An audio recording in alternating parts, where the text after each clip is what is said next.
Hi, welcome back to our Hour of Social Studies here on CCPS Digital Learning Day.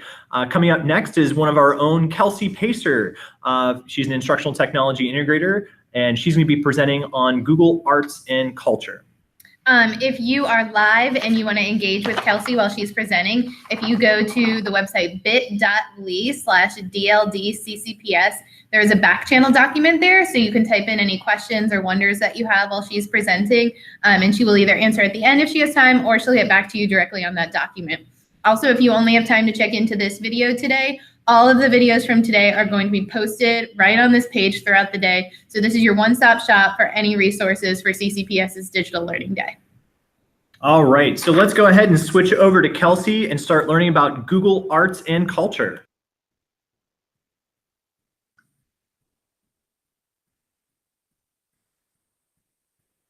All right, are we all set? Thank you, Chris and Catherine. My name is Kelsey Pacer, and I am a technology integrator here in Chesterfield County. I'm currently supporting Bensley, Harrogate, and Jacobs Road Elementary Schools, and I'm so excited to share some information about Google Arts and Culture with you today. I first started using Google Arts and Culture a few years ago, way back when it was called Google Cultural Institute with my 3rd and 4th grade students, and I found it to be extremely engaging and beneficial. So I'm going to share some basics about Google Arts and Culture with you, and then talk about some ways that you can use it to enhance learning and support your learning in the classroom. Are you ready? So we're going to screen share. Screen share.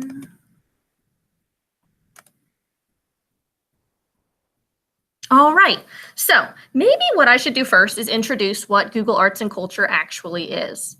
Google Arts and Culture is an immersive virtual museum experience that allows you and your students to experience art and artifacts up close and personal. In fact, you can see the art more closely than you could in person at a museum. You can virtually visit over 1,200 museums across over 70 countries, and you can view thousands upon thousands of pieces. You can peruse types of art and artifacts without being limited by one location. The world's cultural capital is at your fingertips. So let's do a quick breakdown of the site and some of the amazing things it can do. But first things first, y'all need to be able to know how to access the site. So a simple Google search for Google Arts and Culture will bring up some results. It'll show you the apps version first, but make sure you click on the actual website. So we're going to go into the main site, and here we are.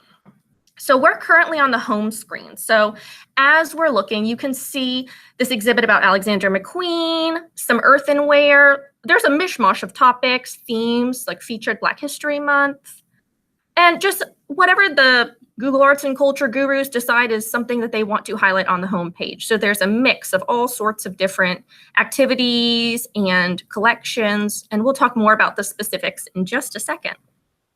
So here's the home screen. But what we're going to go to next is my favorite part, the Explore section.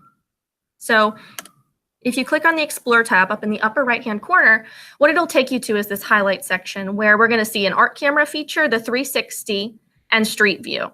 So all of these different options allow you to see art and see historical places in just groundbreaking ways. So we're going to start with my absolute favorite feature, which is the art camera. I'm going to click on art camera. And we are going to see artwork so up close and personal, it might make your head hurt. So I'm going to pull us down to the mediums and focus just to show you my favorite example of using the art camera. So I'm going to click on Mosaic. And when it pulls you in, it's going to look like a typical museum showcase of a work. So we have the art, this mosaic, and then we have some information, a little backstory, details, and then some recommended art. So it's kind of like the Netflix of art right here. But this is where the magic happens. The magic happens when you click on this blue magnifying glass. So I'm going to click on that. And it's going to take me into a larger version of the work, but over to the right, it's going to show you a thumbnail with zooming in and zooming out capabilities. So as we zoom in, you're going to see just how close you can get to this artwork. You're going to get closer than the artist probably wanted you to get. So you can see here that we can see the variations in color, the variations in sizes, any brush strokes, textures. mistakes, highlights that the artist might have made. So you might be wondering, how in the world did we zoom in that far and keep that clarity? Well, Google has a gigapixel camera that they take around the world and they use to scan entire artworks. So it takes in, over the course of about 30 minutes, every minute detail of the work so that we can see it in Google Arts and Culture. So just a personal example of this, I actually used this, a mosaic and a family crest for my 3rd and 4th graders over the last couple of years, just with the art camera. And to fully push with the students how tiny the pieces are in a mosaic, there's nothing better. So this is one of my faves. And I would definitely just encourage you to try it out. Even try it on a pointillism piece, or try it on just something where you think, or a Jackson Pollock, like it's amazing. So next up, we're gonna look at some 360 video. And I'm gonna take us to the Sydney Opera House. We can see lots of different places from around the world, but this example down here is a good one. So I'm gonna click in, and you're gonna see how this is a little different than just a plain old YouTube video. I'm gonna move us forward just a little bit. I'm gonna mute it too. So it looks like a YouTube video. It is a YouTube video. However, when you're in the video, you can scroll around and you can see anything you want from your perspective. And these videos are nice because they go into so many different areas of historical buildings and just sites, and you can just see almost everything. It's like you're going on an extremely detailed tour. Sometimes it's just even access that you wouldn't be granted in real life. I think this one's great because it's the Sydney Opera House and it actually shows musicians playing. So that's just one where it's a major landmark. They also have historical locations. And one of my favorite options is that if you have a Google Cardboard, you can sync up your app on your smartphone with the Google Cardboard, and you can really see these 360 videos like you are standing in the location. So if you have a Google Cardboard, try it out. If you don't have a Google Cardboard and you're interested in knowing more, contact your friendly building integrator. So now we're going to go to Street View. You might know about Street View, but this is Street View kind of ramped up to special locations. So here we are, and I'm going to click on the Taj Mahal because it's the Taj Mahal. And as you can see, similar to Google Street View, it puts you in an amazing point of view in this building where you can just see everything. And this is just so much more grand, I would say, than looking at a picture or even watching a YouTube video. It makes you feel like you're really there. And this lends itself to a wonderful opportunity for reflection and making observations, and just even the most minute details, they just come to life here because it looks like you're standing at the Taj Mahal. It already makes me kind of nervous because I don't like heights, but that's neither here nor there. So that's about that for the Street View. So along with Street View, where you're in streets, you can also take it in a more natural route because they have video of, whoops. I clicked out of it, sorry guys. I was wondering where it went. Natural wonder, here we are. So I'm gonna click on Yosemite, and you can see this isn't a building, but it is definitely a landmark. And this is a fabulous way to tie in geography, land features, water features, just depending on what you are currently covering at the moment.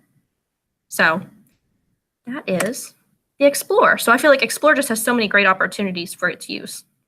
So I'm going to click on Nearby, but I'm just going to warn you that nothing's going to happen because while we're in the Chesterfield network, you're going to see it says geo access was denied. Okay. However, at your house or when you're on a different network, I would definitely encourage you to check this out on your own, obviously, because it's going to show you art and collections and exhibits, historical buildings that are near us. So a lot of things from the VHS, the VMFA, they'll all be there, which is great because maybe you'll want to visit them in real life. Finally, we have our profile, which is where you'll see this is where anything you favorite and your galleries will be stored. And we're going to talk a lot more about that in just a minute. And then finally, goes without saying, if you have a topic you're interested in searching for, you'd click on this magnifying glass. So you can see here we have search, and you can search for anything. And I would encourage you, for art or social studies, even science, you can search for certain things and just see what comes up, because you'll be surprised at the examples of art and even just artifacts that have been amassed from different museums around the world. But I'm just going to click on Van Gogh right now because we're going to keep it short and sweet. And you'll see that an artist retrospective has popped up. His museum has popped up. Stories where he is either the center of the attention or he is mentioned with other artists. And clearly a great deal of drawings and paintings. So please feel free to search to your heart's content. I think you'll be surprised at all the really interesting little pieces of art and artifacts that'll pop up. So there's that. And that was a lot that I just threw at you. But now we're going to see what's on this little hamburger at the left. So you'll see right here, we use these 4 tabs up at the top. And now we're going to click here. We're going to save some time because you can see we don't need those 4 at the top because we've already looked at those. However, if you want to get more specific into looking for things, especially for my art teachers and my art history teachers, the artists, the mediums, the art movements, and for my social studies teachers, historical events, figures, and places, definitely check it out. So we're checking all of this out. What happens if we want to start favoriting things and making galleries and getting the ball rolling? Oops, sorry, I'm kicking things. What we're going to do is we're going to search for something, and I'll show you very quickly because I realize this is taking longer than I anticipated, how to favorite and how to add galleries. So I'm going and I searched flower because I happen to like flowers. So I'm going to click on a painting. So I searched it and I see a still life that I like. So here we are. And I say, wow, you know, that's great. Lovely. If you look here, it's kind of like Instagram where you see a little heart. And if you click on it, it'll turn black and it's added to my favorites, where I have the option to either view it if I'd clicked fast enough on that blue button, or I can go to my profile, which is what we're going to do now. And while we're navigating there, I do want to warn you that you cannot favorite street views and you cannot favorite exhibitions, which is, you know, maybe something that they'll work out later. But you can see here now that we're back in my profile, you can see all of the items that I currently have favorited. And you can also see that we can tabulate over to my galleries. So galleries are where, once you've amassed a certain amount of different examples of artwork and artifacts, you're going to want to start organizing it. So you can see here I have mosaics and more, my ancient Egypt images, symmetry and asymmetry. So what you can do is to make a gallery, which is a collection of pieces, you'll click on this blue plus sign right down here. And it's going to show you all of the different things that you've favorited. So I'm going to go in and I'm going to do a gallery for Black History Month. So I'm clicking on different images that I want to add, and you can see a blue check mark is popping up. So I had these in here waiting in the wings for me to prepare this for you. And once you've selected all of the items that you're interested in including, you'll click on the Continue button. And then you have the option to add a title. You can add a description. I'm going to make it public. And then I'll click Done. And you'll see it'll pop up. And I know I'm running very short on time, and this is the most important thing, how you can use this in your classroom. It works beautifully for art and art history. However, your students have access to Google Arts and Culture. They can make their own galleries. They can see galleries you share with them. To share a gallery, you'll click on it, a picture in the gallery, and you'll click on this 3-pronged link, and you can upload directly to Classroom. From there, your students can see it. You can have your students write responses in Google Docs. You can have your students do Flipgrid videos. A fabulous thing that was seen at Evergreen Elementary that Catherine, the co-host, was telling me about that just was so awesome was that students actually used WeVideo and screen shared their different galleries about ancient Greek and Roman art and themes that they saw. And over top of their gallery, they superimposed their voice with the WeVideo, which is just amazing. It just adds that facet. For my older party people and students, this is unbelievable for research. I mean, these are primary sources. These just add extra facets of information that you're just not going to get from an encyclopedia or from a textbook. So that's about all of my time. I really want to thank you so much for listening in. I know I didn't even get into everything that I wanted to talk about. However, if you have any questions, please feel free to email me or follow me on Twitter at Miss K Pacer, and you can tweet at me. I had a lot of fun talking as fast as I could at you because clearly I really like Google Arts and Culture, and I think you will too if you give it a chance. So with that, I am going to pass it on back to Catherine and Chris, and I hope you have a fabulous digital learning day. Thank you, Kelsey. I feel cultured right now. Maybe I should send you a check in the mail to pay admission to that wonderful museum you just took us through. But yeah, it's a fabulous resource. Again, one of those Google resources that are out there that I don't believe it gets the attention that it needs. Me neither. So, and it could be used in so many different ways other than just with art. I could see a lot of cross-curricular connections with that as well. Yeah, perfect. So thank you for wrapping up our social studies hour for us. Next, we're going to do what we're going to call the culture hour, which is a mishmash of some art, some more languages, some PE, but we're going to start with David Yo at Midland Middle. He's an orchestra teacher. He's going to talk to us about note flight. All right, see you soon.